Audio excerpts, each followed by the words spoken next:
जय श्री राधे राधे भक्तों, जय श्री हरिवंश। जैसे कि गुरुदेव के दर्शन आप पावन दर्शन करते हैं प्रेमानंद महाराज जी के, और साथ में हमारे बरसाने वाले श्री राधा रानी सरकार के, श्याम सुंदर के। रोज़ आपको उनका हर एक सुंदर से सुंदर श्रृंगार में उनको दर्शन करते हैं हम सब भक्त। प्रेमानंद महाराज जी हमेशा पीले वस्त्र में दिखाई देते हैं। सफ़ेद और पीला रंग उन्होंने अपना लिया है। देख सकते हैं मस्तक पे चंदन, गले में श्री राधा रानी के नाम का लॉकेट है, और हमारे श्री राधा रानी श्याम सुंदर झूले पे झूल रहे हैं। बहुत सुंदर उनका श्रृंगार किया है। आसमानी कलर की ड्रेस पहनाई गई है, पुष्प अर्पित किए गए हैं, सुंदर श्रृंगार किया है, और नीचे पुष्पों की बहुत सारी बरसात की है।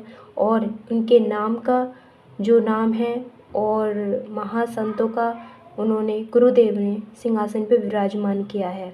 बहुत सुंदर से सुंदर रोज़ाना उनको ड्रेस पहनाई जाती है, रोज़ सुंदर से सुंदर श्रृंगार किया जाता है, सुंदर से सुंदर उनको भाव अर्पित किया जाता है। काफ़ी लाखों भक्त आते हैं जो राधा रानी के रोज़ दर्शन करने, भजन संध्या का आनंद लेने, गुरु प्रवचन सुनते हैं।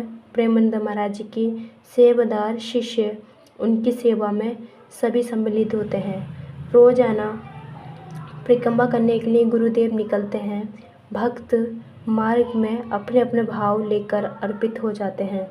बहुत ज़्यादा भक्तों का सैलाब पड़ जाता है गुरुदेव के दर्शन के लिए। बहुत भाग्यशाली हैं सभी सेवादार जो गुरुवर की महासंत इतने सरल स्वभाव संतों की सेवा प्राप्त हुई।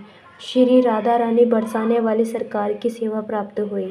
बरसाने वाली इसलिए नहीं कहते कि वो बरसाने में निवास करती हैं, जी नहीं, शिव बरसाने वाली इसलिए कहते हैं क्योंकि भक्तों पर दया का, करुणा का, कृपा का सागर बरसाती हैं। बहुत ज़्यादा कभी भी राधा रानी को क्रोध में नहीं देखा होगा।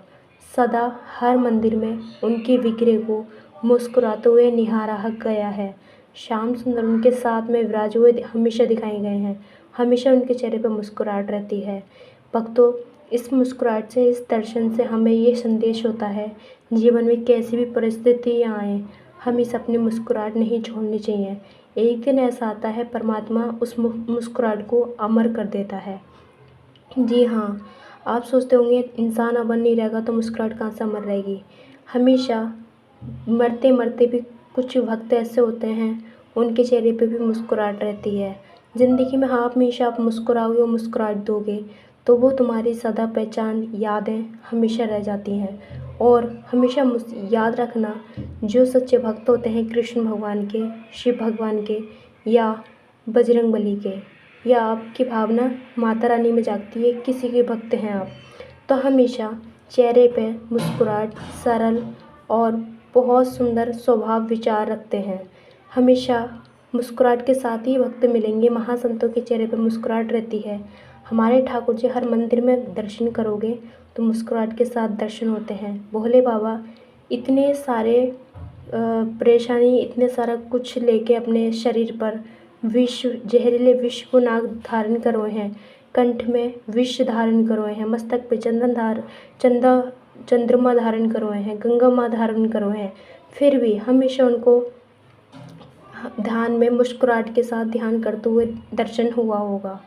देख सकते हैं हमारे सारे जितने देवी देवते हैं हमेशा मुस्कुराहट में रहते हैं, तो हमारा भी हर जीवन में हर परिस्थिति मुस्कुराहट के साथ झेलनी चाहिए, सहनी चाहिए, और हमेशा सही विचार और सही अपने मार्ग पर चलना चाहिए। अपने सुंदर कर्म करोगे और विश्वास करोगे परमात्मा पे, हमेशा तुम्हारी विजय होगी। देख सकते हैं, कहते हैं अगर जो भक्त भगवान पे विश्वास करता है, भक्त के आसपास में हमेशा सदा परमात्मा रहते हैं, कभी उसकी हार नहीं होने देते, किसी न किसी रूप में उसकी सहायता करते हैं। ये हम सब के लिए हमें कथा के माध्यम से हमें ज्ञान प्रदान किया जाता है, गुरु प्रवचन से प्रदान किया जाता है। जैसे हमें सीढ़ी पर चलना होता है तो हमें जीने का सहारा लेना पड़ता है, जीने के बिना हम सीढ़ी पे छत तक नहीं पहुंच सकते। वैसे ही हमें परमात्मा तक पहुंचना है तो हमें गुरु वर का ज्ञान प्राप्त होना बहुत आवश्यक है। और ज्ञान प्राप्त होना सिर्फ गुरु ही के ज़रिए हो सकता है, गुरु के सिवा कोई नहीं दे सकता। लेकिन इस कलयुग में बहुत ही अन्य प्रकार कुछ भक्त ऐसे भी हैं जो परमात्मा की कृपा के पात्र से ही अपने ज्ञान प्रदान कर चुके हैं। लेकिन बहुत भाग्यशाली हैं जो राधा रानी राधा कृष्ण उन भक्तों पर कृपा कर दें। देख सकते हैं आप वृंदावन आइए तो वो राधा रानी की इच्छा है, कृपा है, और हमेशा अपने जितना से जितना हो सके राधा रानी से प्रार्थना करिए कि आपने जैसे हमें बुलाया उन भक्तों को भी बुलाएं जो तरस रहे हैं। तो आप वृंदावन में जाएं तो प्रेमानंद महाराज जी से मिलेंगे तो आपको बहुत अच्छा सा महसूस होगा, बहुत ज़्यादा सुकून महसूस होगा। बड़े से बड़े सुपरस्टार बॉलीवुड के एक्ट्रेस भी विराट कोहली जैसे भी भक्त प्रेमानंद महाराज जी से मिल चुके हैं। काफ़ी भक्त वृंदावन के आते हैं और काफ़ी दूर से दूर आते हैं, दूर से दूर भक्त आते हैं। प्रेमानंद महाराज जी जब भजन संध्या करते हैं तो उनके नेत्र में अश्रु की बहार आ जाती है। हमेशा राधा रानी के नाम को निहारते हैं, उनके श्रृंगार को निहारते हैं, उनके रूप को निहारते हैं। जब भी वो निहारते हैं बहुत सरल स्वभाव से, बहुत सरलता से निहारते हैं। देख सकते हैं हमारी श्री राधा रानी बहुत ही प्यारी लग रही हैं, बहुत सुंदर लग रही हैं। रोज़ाना उनको सुंदर से सुंदर पोशाक पहनाई जाती है, ताज़े ताज़े फूल अर्पित होते हैं उनको, और भक्त सभी अपने मस्तक पर चंदन लगा के भजन संध्या में आनंद लेते हैं। इस भजन संध्या में सभी जिसको राधा रानी कृपा करके बुलाएं वो सभी इस भजन संध्या का आनंद लेके कृपा प्राप्त करते हैं। कहते हैं भक्तों देखो हर चीज़ जहाँ भी जाते हैं हम हर चीज़ की पैकिंग करते हैं, वैसे ही हमें परमात्मा के पास एक न एक दिन तो जाना ही है। तो हमें अपने जीवन में भजन, नाम जप और संतों की सेवा और अच्छे अच्छे कर्म करने हमें बहुत आवश्यक हैं, क्योंकि हमेशा हमारी फैमिली हमारे साथ नहीं जाएगी, पैसा हमारे साथ नहीं जाएगा और कुछ हमारे साथ नहीं जाएगा, यहाँ तक कि शरीर भी अपने साथ नहीं जाएगा। हमें आगे की यात्रा अपने खुद आत्मा को और हमारे कर्म को करनी होती है। तो प्लीज़ आप कहते हैं कि खाली हाथ आए थे खाली हाथ जाएंगे, ऐसा नहीं है। तन लेके आए थे कर्म लेके जाएंगे। तो अपने कर्म ऐसे करो जो हमेशा परमात्मा के सामने जाओ तो मुस्कुराहट आ जाए और परमात्मा भी गर्व महसूस करें, क्योंकि हम उस परमपिता परमात्मा की सभी संतान हैं, जीव जंतु पक्षी मानव हर कोई। तो वीडियो अच्छा लगे तो वीडियो को लाइक करें, चैनल सब्सक्राइब कर लें। इनके बारे में अपडेट चाहिए तो प्यार भरे कमेंट्स करें। जय श्री